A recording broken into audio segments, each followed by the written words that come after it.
दोस्तों ASK Marwari news channel से जुड़ने के लिए चैनल को सब्सक्राइब करें और बेल आइकन को प्रेस करें। दोस्तों, राजस्थान कांग्रेस का इस वक्त ऐसा हाल है कि अगर एक तरफ से जोड़ी जाए तो दूसरी तरफ से बिखर जाती है। मतलब कि राजस्थान कांग्रेस जुड़ने का नाम ही नहीं ले रही है।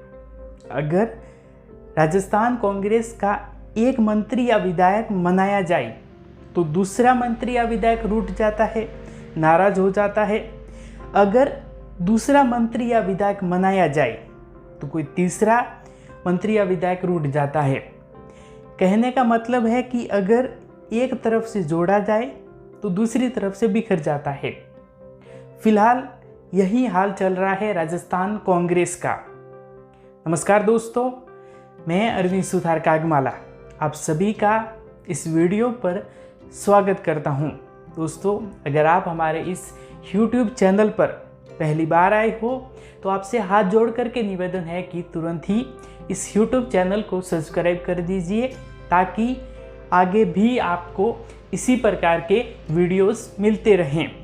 दोस्तों, फिलहाल जानकारी आ रही है कि वन व पर्यावरण मंत्री सांचौर से विधायक भी हैं सुखराम बिश्नोई, वो नाराज चल रहे हैं कांग्रेस से।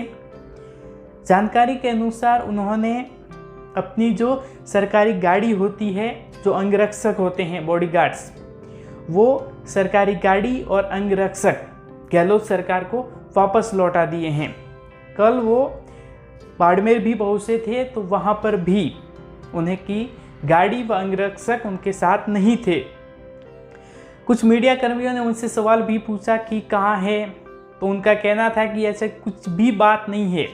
मतलब कि सुखराम बिश्नोई ने कहा था कि कोई नाराजगी वाली बात नहीं है। फिर भी दोस्तों, सुखराम बिश्नोई जैसे मंत्रियों का अपनी सरकारी गाड़ी व अंगरक्षकों को सरकार को वापस लौटाना नाराजगी नहीं तो आखिर क्या है।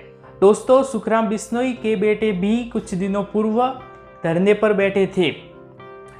दोस्तों, कहीं ना कहीं बात की जाए तो राजस्थान कांग्रेस में जो मंत्रियों के, विधायकों के जो रूठने का सिलसिला है वह थमने का नाम नहीं ले रहा है। एक मनाया जाता है तो दूसरा रूठ जाता है, दूसरा मनाया जाता है तो तीसरा नाराज हो जाता है। मतलब कि राजस्थान कांग्रेस वर्तमान में उसकी स्थिति ऐसी है कि एक को मनाओ दूसरा रूठ जाएगा। दोस्तों, अब राजस्थान गहलोत सरकार मंत्री सुखराम बिश्नोई को मनाने के लिए क्या प्रयास करती है, कैसे मनाया जाता है, वो तो आने वाला समय ही बताएगा। फिलहाल हम बात करते हैं शांति धारीवाल की। दोस्तों, गहलोत मंत्रिमंडल की बैठक में दूसरा स्थान रखने वाले शहरी विकास मंत्री शांति धारीवाल ने कांग्रेस अध्यक्ष, जो राजस्थान के कांग्रेस अध्यक्ष है गोविंद सिंह डोटासरा, उनको कहा था कि बहुत देखे हैं ऐसे अध्यक्ष, और दिखा भी दिया। दोस्तों, शुक्रवार को राजस्थान कांग्रेस सरकार द्वारा एक अभियान चलाया गया था फ्री वैक्सीनेशन को लेकर, जो कि कलेक्टर को जाकर के ज्ञापन सौंपना था राष्ट्रपति के नाम। तो शुक्रवार को जब यह अभियान चलाया गया तो कांग्रेस प्रदेशाध्यक्ष गोविंद सिंह डोटासरा ने सबसे कहा था कि वो अपने क्षेत्र में स्वयं एक कांग्रेस कार्यकर्ता की हैसियत से जाए और कलेक्टर को ज्ञापन दे। इसके बावजूद भी शांति धारीवाल, जो कि जयपुर के प्रभारी मंत्री हैं, फिर भी जयपुर में स्वयं नहीं गए जो ज्ञापन देने। उसके साथ ही कोटा में भी वो स्वयं ज्ञापन देने नहीं पहुंचे। दोस्तों, कहने का मतलब है कि प्रदेशाध्यक्ष गोविंद सिंह डोटासरा के कहने के बावजूद भी जयपुर में भी स्वयं नहीं गए। उसके बाद कोटा में भी जो कांग्रेस जिलाध्यक्ष है उसे भेज दिया गया ज्ञापन देने के लिए, लेकिन स्वयं नहीं गए। अब चर्चाओं का माहौल भी तेज है। लोग कई अलग अलग बातें कर रहे हैं। कहीं तो कह रहे हैं कि यह एक प्रकार की साजिश से प्रदेशाध्यक्ष गोविंद सिंह डोटासरा को अपनी हैसियत दिखाने की। दोस्तों, जब गोविंद सिंह डोटासरा और शांति धारीवाल के बीच बहस हुई तो उसके दूसरे तीसरे दिन जब जोधपुर में एक लोकार्पण कार्यक्रम था, उस कार्यक्रम में अशोक गहलोत भी पहुंचे थे। तो उसी कार्यक्रम के दौरान अशोक गहलोत ने शांति धारीवाल की जमकर तारीफ की थी। तो उसके बाद देखा जा रहा है कि इतना सब कुछ होने के बावजूद भी अशोक गहलोत की शांति धारीवाल के प्रति कोई नाराजगी नहीं है। यानी कि शांति धारीवाल ने प्रदेशाध्यक्ष गोविंद सिंह डोटासरा को इतनी खरी खोटी सुना दी, उसके बावजूद भी अशोक गहलोत किसी लोकार्पण कार्यक्रम में शांति धारीवाल की तारीफ कर रहे हैं।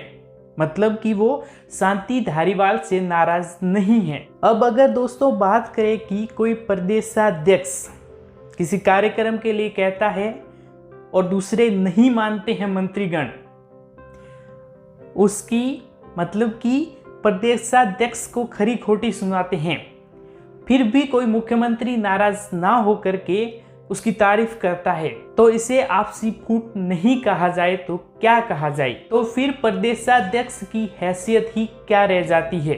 दोस्तों, फ्री वैक्सीनेशन एक ऐसा मुद्दा है कि राजस्थान में कांग्रेस सरकार है, तो कांग्रेस सरकार के प्रत्येक कार्यकर्ता को सड़कों पर उतरना चाहिए कोविड नियमों की पालना करते हुए, और जो कहा गया था हाईकमान से उसका फॉलो करना चाहिए। उसके अनुसार प्रत्येक व्यक्ति को अपना कांग्रेस का कार्यकर्ता मानते हुए उन्होंने कहा था कि कलेक्टर को जाकर के ज्ञापन दे। तो यह सबकी भूमिका होती है कि वह कलेक्टर के पास जाए, स्वयं को एक कार्यकर्ता मानते हुए और ज्ञापन दे। साथ ही जो लोगों की भी मांग है कि फ्री वैक्सीनेशन किया जाए, तो वह भी लोगों के साथ रहे, सड़कों पर उतरे, सभी कोविड गाइडलाइंस की पालना करते हुए। लेकिन जो कांग्रेस का जो खेमा है पूरा, कह सकते हो कि कांग्रेसियों की एक आदत है कि जब भी वो सत्ता में आ जाते हैं तो अपने आप को उस कदर नहीं समझते कि वो किसी कलेक्टर के पास जाकर के ज्ञापन दे सके। दोस्तों, राजस्थान कांग्रेस में इस वक्त ऐसी स्थिति है कि ना तो काम करते हैं ना ही काम करने देते हैं। दोस्तों, आपको याद होगा कृषि बिल, उसी दौरान भी यही हुआ। एक मंत्री, एक विधायक कुछ और ही बोल रहा है, कुछ और ही कर रहा है, दूसरी तरफ से कुछ और ही हो रहा है, कुछ और ही किया जा रहा है। आपने देखा होगा कि सचिन पायलट ने कुछ सभाएं भी की थी, वो मैदान में उतरे थे, लेकिन उसके बाद क्या हुआ? बातें सामने आई कि खेमे में बट गए हैं, वो अपना अलग चला रहे हैं, ये अपना अलग चला रहे हैं। मतलब कि जो आपसी मतभेद हैं वह उभर करके पिछले कुछ दिनों से कुछ ज़्यादा ही सामने आ रहे हैं राजस्थान कांग्रेस में। दोस्तों, अब अगर बात करूं अशोक गहलोत की, तो कहा जाता है कि अशोक गहलोत किसी को भी अपने ऊपर नहीं बढ़ने देना चाहती। मतलब कि राजस्थान कांग्रेस की जो पूरी पावर है वो अपने पास रखना चाहते हैं। सचिन पायलट के केस में आपने देख लिया क्या हुआ था, और अब बातें सामने आ रही है कि गोविंद सिंह डोटासरा को भी वो अपने कद से ऊपर नहीं जाने देना चाहती। मतलब कि वो सारा पावर हाउस अपने कब्जे में रखना चाहते हैं। दोस्तों, अब राजस्थान कांग्रेस का ऐसा हाल है कि कोई भी कार्यकर्ता हो ना तो कुछ बोल सकता है, बस चुपचाप सड़कों पर उतरे, काम करे कांग्रेस पार्टी के लिए, पर कुछ ना बोले। दोस्तों, कई वर्षों से राजनीतिक नियुक्तियां भी अटकी हुई हैं, लेकिन कोई सुनवाई नहीं है। जब सचिन पायलट इन नियुक्तियों को लेकर सामने आते हैं तो कहा जाता है गुटबाजी हो रही है, पायलट तो मुख्यमंत्री बनना चाहते हैं। इसी कारण आज राजस्थान कांग्रेस एक ऐसी स्थिति में है जहां पर अगर एक तरफ से जोड़ी जाए तो दूसरी तरफ से बिखर जाती है। सदैव कोई न कोई मंत्री विधायक नाराज ही चलता है। दोस्तों, गहलोत साहब के इस कार्यकाल में अब तक के जो दिन थे उनमें से ज़्यादातर दिन तो मंत्रियों को मनाने में ही निकल गए हैं, और अगर अब जो स्थिति है उसका अगर सही से हल नहीं निकाला गया तो रहा कार्यकाल भी शायद मंत्रियों को मनाने में ही निकल जाएगा।